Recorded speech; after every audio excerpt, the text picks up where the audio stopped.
The shot is up. Yeah! Sir, your order? It feels like a big win when you get a deal like this. Introducing the new $6 Classic Meal Deal. Make a meal with one of these favorites for just $6.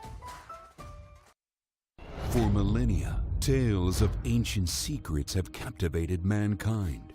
The lost city of gold, the treasure of Montezuma, the McGold card, granting free McDonald's for life. The McGold card isn't some bedtime story.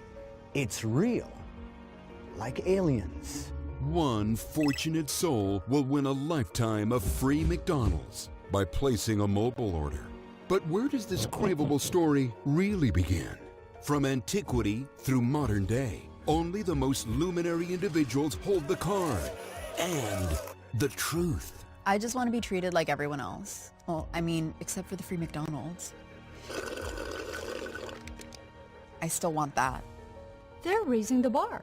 McDelivery, mobile ordering, and now the chance to win free, craveable, delicious McDonald's for life.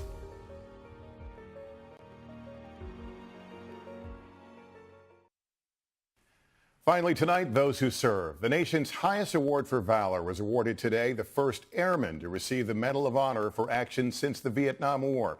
In a White House ceremony, President Trump presented the medal to the widow of Air Force Technical Sergeant John Chapman, a special tactics combat controller who gave his life in a chaotic fight in Afghanistan in 2002 after being left on the battlefield.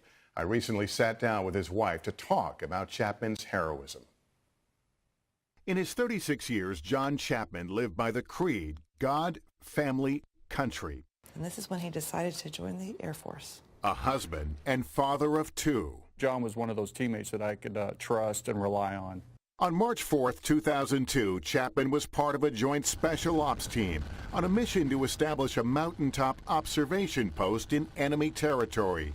Sergeant Chapman's job, call in airstrikes as needed.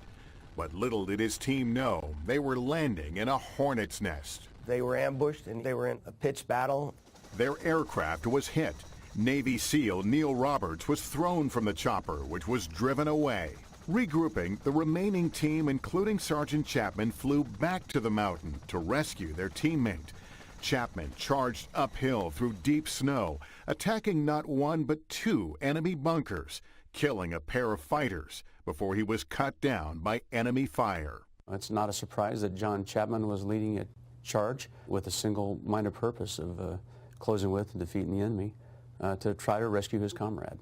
Valerie Nessel, Chapman's wife, was at home. What do you remember about that day in March? Put the girls to bed about 8:30, 8:45, and someone rang my doorbell. I looked outside and, there was three men, Chaplain and two dressed in blues. I remember her asking me, please tell me that he's just hurt. I told her, I said that John gave himself courageously, saving others in battle. But what no one knew at the time was just how courageous Chapman was. His team, driven off the mountain by heavy fire, unable to retrieve Chapman, who they believe was dead. Now, years later, advanced technology reveals Chapman was in fact still alive. Enhancement of Predator drone video and other data from the battle allowed experts to go back and identify Chapman and track his movements.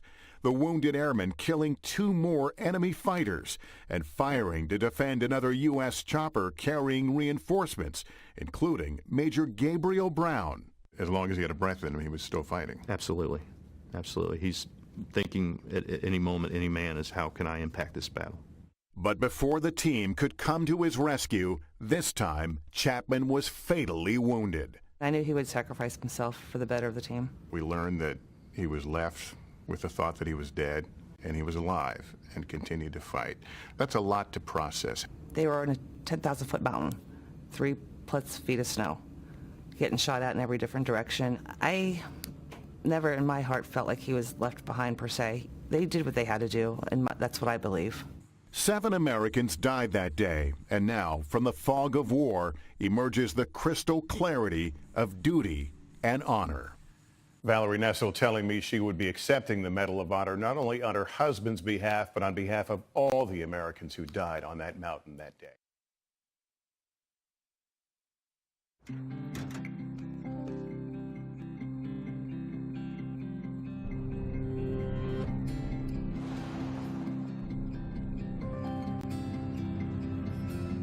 John! You ready? Yes! For every kind of big day, there's McDonald's new triple breakfast stacks. Stacked with 2 sausage patties, 2 slices of cheese, bacon, and egg. The 2018 NFL season is approaching, and once again we hear rumblings about expansion, as Jerry Jones suggested, eliminating 2 preseason games, adding 2 regular season ones. And I have to give Jerry credit for one thing, because it's the right time of the year to bring this up. It's late August. Adding 2 games during the regular season sounds great. We're hungry for football, and for the most part, everybody's healthy. This wouldn't go over well if he brought it up in December. It's ridiculous that fans have to pay full price for preseason games, but it's not fair to make them pay full price for regular season games when you see backups in Week 18. Players get hurt, teams fall out of playoff contention, they sit their good players, so get ready for T.J. Yates or Bryce Petty. Now, player safety is the primary concern with the expansion. Don't forget about the quality of play. As football fans, we're going to pay top dollar, but we expect to see a football game played at its highest level. Catch the Dan Patrick Show weekday mornings on NBCSN. I love these new glazed tenders because they're sweet like me. And spicy like me. Thank you for the sweater. You're welcome. Introducing McDonald's Sweet and Spicy Honey Barbecue Glazed Tenders. Glazed to order so they're sweet and spicy, just like Grandma. How your team acts at the trade deadline can send a strong message to your fan base. After he traded for Golden Tate, the Eagles GM, Howie Roseman, said he wants fans to know we're not taking our foot off the gas. Now, some other people looked at this and said, man, are the Eagles desperate? You don't want your team to mortgage the future for a declining player. But you also want to know if your team is all in or not. And if they're not all in, okay, what is our strategy here? Like if you're a Lions fan today, what are you thinking? We just traded Golden Tate. He averages 92 catches a year. All right, he's in a contract year, but he's still Golden Tate.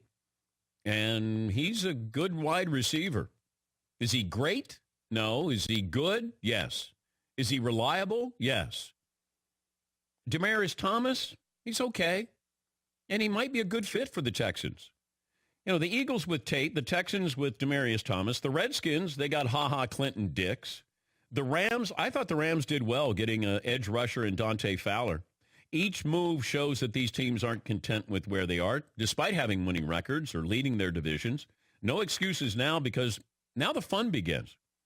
Can't wait to see if there's an aggressive move that will pay off for one of these teams when the playoff picture begins to take shape across the NFL. And then the Steelers couldn't trade Le'Veon Bell. Not that they didn't want to. It's just they couldn't because he didn't show up. But Le'Veon Bell is going to be a spot starter, share carries, touches, as we like to say, with James Conner. And we'll see how the Steelers are able to use him. Catch the Dan Patrick Show weekday mornings on NBCSN. Order like you're famous with the McDonald's app. Thank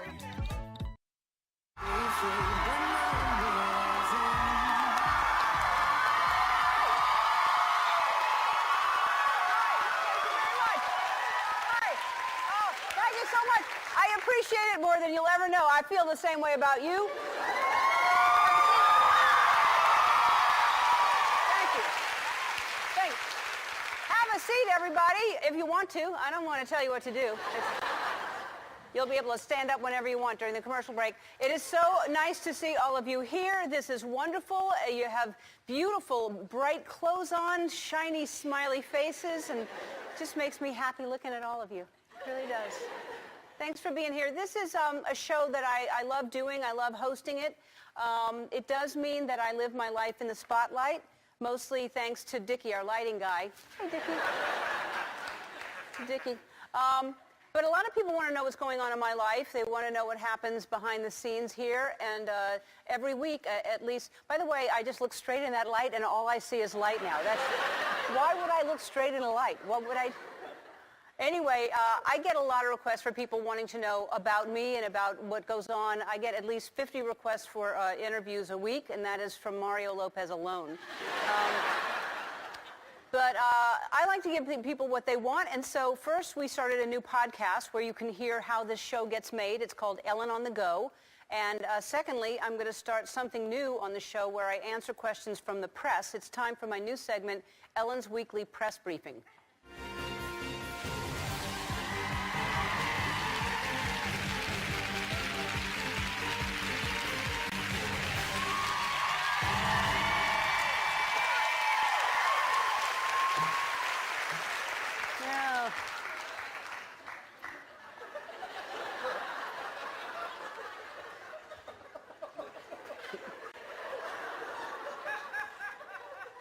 Smooth.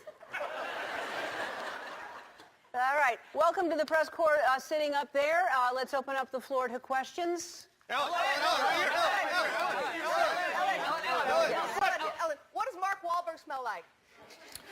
Ellen, when you played Burning Questions with Kate Hudson and Goldie Hawn, they answered a lot of very personal questions, but you didn't answer any of them.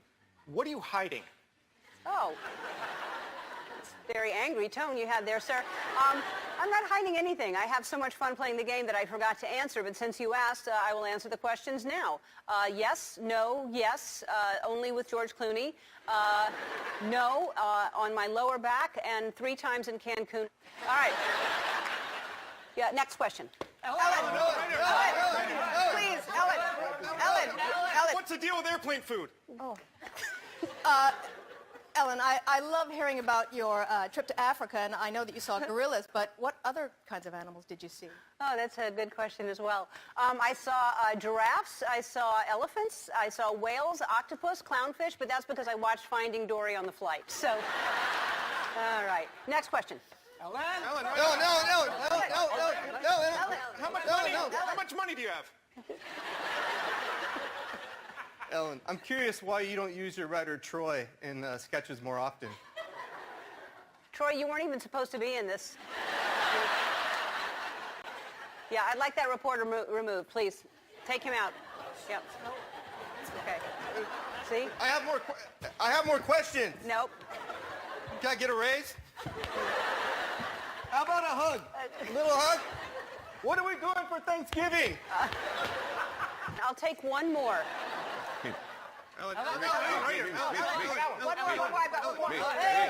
Thank you. I love your DJ Twitch. He's awesome. He does a lot of awesome stuff. What do you plan on doing for him on his birthday? Twitch, take that mustache off and you get down here and you dance.